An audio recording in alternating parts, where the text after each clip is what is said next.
Hello there folks, welcome back to the Chap's Guide. My name is Ash and I am your host on this journey through men's style, self-development and personal grooming. Now welcome back to one of my quickfire Q&A sessions. As you may be aware by now, these are just sessions where I will swiftly answer a question which has been sent in by a viewer or subscriber in a video format. It's just a way of keeping us connected and allowing me to answer your questions in a more personal way than writing something out in the comment section. Now this is not taking over from my normal format. These are just in addition to my long form video productions which come on every Wednesday and every Saturday. So today's question comes from Inventive Reality, good name, and they say to me, what are some other life skills you think are important for a person to have? Well sir, that is such an open question. Where would I begin? Over the years on the channel, of course, I've dropped in many observations about life skills that I think will be beneficial to people as they go through life based on my own experience. 52 years of journeying through life in the military, in the police service and all other elements which I have encountered. So I've decided just to give you one swift response, and I've distilled it down to the one skill which has made perhaps the biggest difference in my own life. And that has been to cultivate the ability to be a better public speaker. Now note I said better. I know I'm not a good public speaker. I do my very best. It's part of my professional job. I do have to engage large bodies of people on a regular basis. And throughout my life, in the last sort of quarter of my life, it's become an increasingly larger part of my life journey. But I have to tell you, as a younger person, I was not a confident young man. I was somewhat shy. I would have cringed at the thought of standing in front of a body of my peers, let alone strangers, and addressing them on a topic of any kind. Even if I knew that subject inside and out, it wouldn't matter. It would be the act of standing in front of others and communicating that message to them, which would have absolutely terrified me to my core. Now there's a name for that. It's called glossophobia. It's the profound fear of public speaking. And it's estimated that the vast majority, 75% of the population, suffer glossophobia of some kind, which can really hold you back in life from achieving your full potential. Because if you can't communicate your message to other people, how can they know what you're all about, recognize your potential and allow you to flourish? So for me, public speaking and my journey to becoming better at it really opened many doors in my life. Undoubtedly, the only reason why I'm here today talking to you through the medium of YouTube is because I feel confident in speaking to other people. Ridiculous as that sounds, because I'm sat here in an empty field talking to a camera, but the implication is, of course, I am reaching hundreds, maybe thousands of you when I speak to you through this mechanism. So where did my journey begin? Well, how did I get better at it? Really, I was thrust into the requirement to get better because my jobs that I've chosen throughout life, they required me to be increasingly more and more confident. You know, as a young man, as I said, I was scared of speaking in front of people. But as my careers progressed and I took increasingly more leadership positions, I found myself on a daily basis having to brief the people I work with, my subordinates, my team, to tell them about our mission for the day. I had to brief then strangers, and slowly but surely I realized that my self-confidence when it came to public speaking was beginning to grow and grow. It really leveled up, to use that term, when I got to about 40 years of age. I wouldn't say I was a confident public speaker, but I was somebody who spoke to a regular group of people, my team, on a daily basis, and I had an element of comfort with it. Then I got involved with a charity. In fact, I set up a charity which involved communicating a message to the public. And we brought into being something called a public presentation team. Now, as I came up with the idea, I was the guy who had to deliver. So I started going out and giving these public service messages to this specific group within the community, the population that we targeted. It started off by just going to small groups of people and giving, maybe a 10-minute talk on the topic in mind. And over time, as that became more and more successful, it grew and grew until eventually I started giving talks to dozens of people, eventually on rare occasions, hundreds of people. To the point that I find myself at today, where I look back on my public speaking journey and I can see now in hindsight where that building of confidence took me in life. Because once I gained confidence about communicating my message to others, I became far more adept at sharing my life mission. And then people could understand what I was about. I now feel no anxiety or concern about sharing my message, via a large-scale public communication platform like YouTube.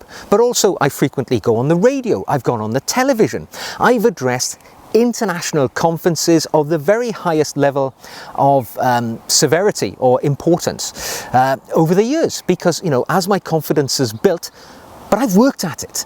Don't think it's just come to me without a lot of effort.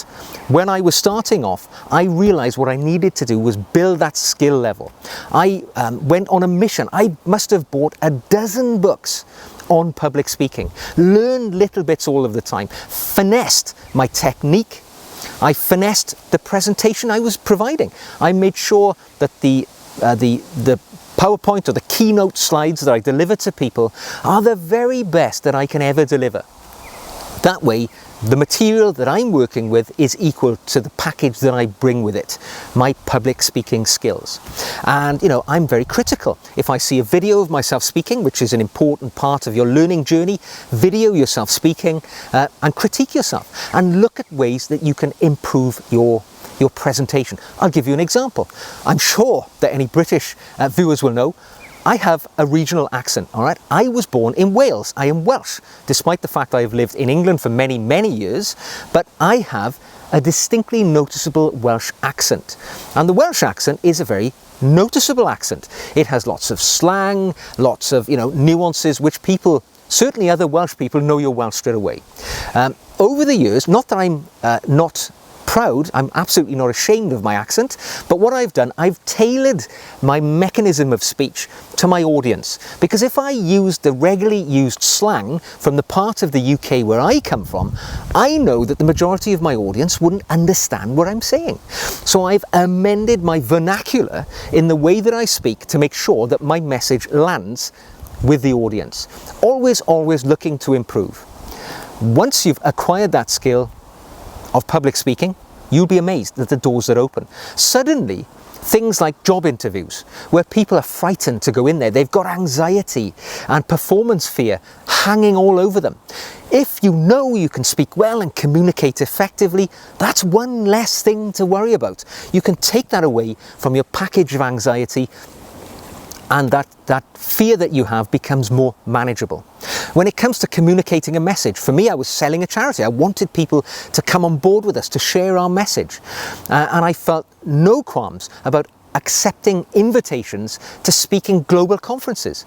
I've spoken in conferences in America a number of times, in Europe repeatedly.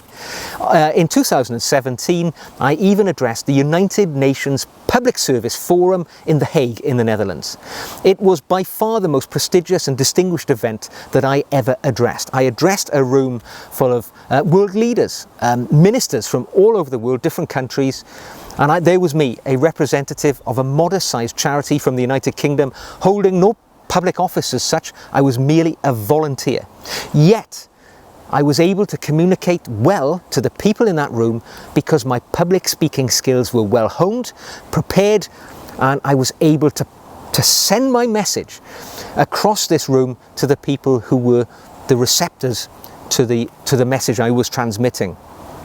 And that's probably the greatest accolade I could ever have, that I was able to communicate on a global level to people who were far more distinguished than I, because I felt confident in my public speaking skills. As I say, doors fly open when you can communicate your message to others. So work on it, all right? For me, it's a constant thing. Admittedly, I give public speeches on a daily basis professionally, and also I have this platform of YouTube. It's not quite the same, there's no audience, but still, you know, I know that I am speaking to a large body of people just on the other side of the lens. But if you're new to it, put yourself in positions where you can improve. Do things like going to, there are things like Toastmasters groups, public speaking associations in the UK, where you can do a Google search, find out what's in your area and join these groups. They will give you an opportunity to speak in public. If you want to do a bit more, join the Rotary, right? I'm not a member of Rotary myself, but Rotary is a group I often speak to in my professional life. They are a global body of people who do great things for charity, but they have weekly, fortnightly or monthly meetings depending on the group, and all of the members have an opportunity to engage in a discourse on different topics, have responsibilities in the club where you will have to stand up and speak to other people. In your working environment, volunteer for things. If somebody, a manager, is asking who's prepared to go to a conference and talk about our product, don't be the guy who sits on your hands thinking, I couldn't do that. That involves large-scale public speaking. That, sir, is your glossophobia speaking. Overcome it. Push yourself into a position to grow. You will stretch your skills, and before you know it, you'll be confident. Before you know it, you will be the guy in the office they come to all the time to go to the conferences all over the world to represent your body or your organisation. You will be the person that the junior members of staff come to for advice about their public speaking abilities. Become the expert. Turn what may be a weakness today into a strength into the future. All of us can be excellent public speakers. It just takes skill and some practice. So, I've rambled on. But you can see I feel rather passionate about the topic of improving one's public speaking skills. I did a number of videos, my first ever videos on this channel, about public speaking. Look back in the archive and see the advice that I've put across in those 4 or 5 videos on public speaking, and utilize it. Bring it into your life, and trust me, those doors will open. The world will be a better place for you and for us, because if we can hear your message, we can join you in your life mission. So, I hope you found that useful, inventive reality. If you did, give it a thumbs up. Click the red button if you want to see more. If you want to support the channel, buy me a coffee. You'll find a link to our Buy Me a Coffee page in the show notes below. If you want to play a part in our quickfire Q&A session, send me a question, drop it into the comments section or send me an email. But either way, do something which will improve your life today with a life skill that you know you want to improve. Until the next time, take care of yourselves, and I will see you again very soon.